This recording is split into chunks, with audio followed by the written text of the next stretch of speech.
તમે ફક્ત 500 રૂપિયાથી જ રિયલ એસ્ટેટની અંદર ઇન્વેસ્ટમેન્ટ શરૂ કરી શકો છો.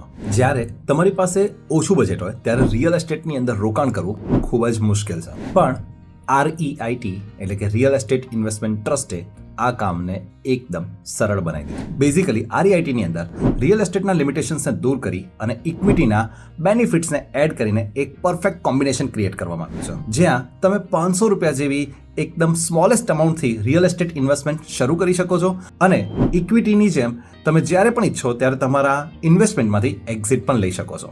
હવે ક્વેશ્ચન છે કે REIT ની અંદર ઇન્વેસ્ટમેન્ટ કઈ રીતે કરાય? તો સ્ટોક એક્સચેન્જમાં જેમ અલગ અલગ કંપનીના આપણે શેર ખરીદીએ છીએ એવી રીતે REIT પણ સ્ટોક એક્સચેન્જ પર લિસ્ટેડ હોય છે અને તમે એના શેર્સ પણ ખરીદી શકો છો. તમે જે પણ REIT કંપનીની અંદર ઇન્વેસ્ટ કરો છો એ કંપની તમારા અને મારા જેવા અનેક શેર હોલ્ડર્સના પૈસાને ભેગા કરશે અને એનાથી એક કમર્શિયલ પ્રોપર્ટી પરચેસ કરશે અને કમર્શિયલ પ્રોપર્ટીમાંથી જે પણ રેન્ટેડ ઇન્કમ આવશે એ એના શેર હોલ્ડર્સને as a part of a dividend pay કરશે અને આનાથી તમે એક સારી ઇન્કમ જનરેટ કરી શકો છો. હવે જ્યારે પ્રોપર્ટીની પ્રાઇસ એપ્રિશિએટ થાય છે એટલે એ વખતે તમારા શેર્સની પ્રાઇસ પણ વધે છે અને તમે એ શેર્સને વેચીને અગેન એના પર પ્રોફિટ બુક કરી શકો છો.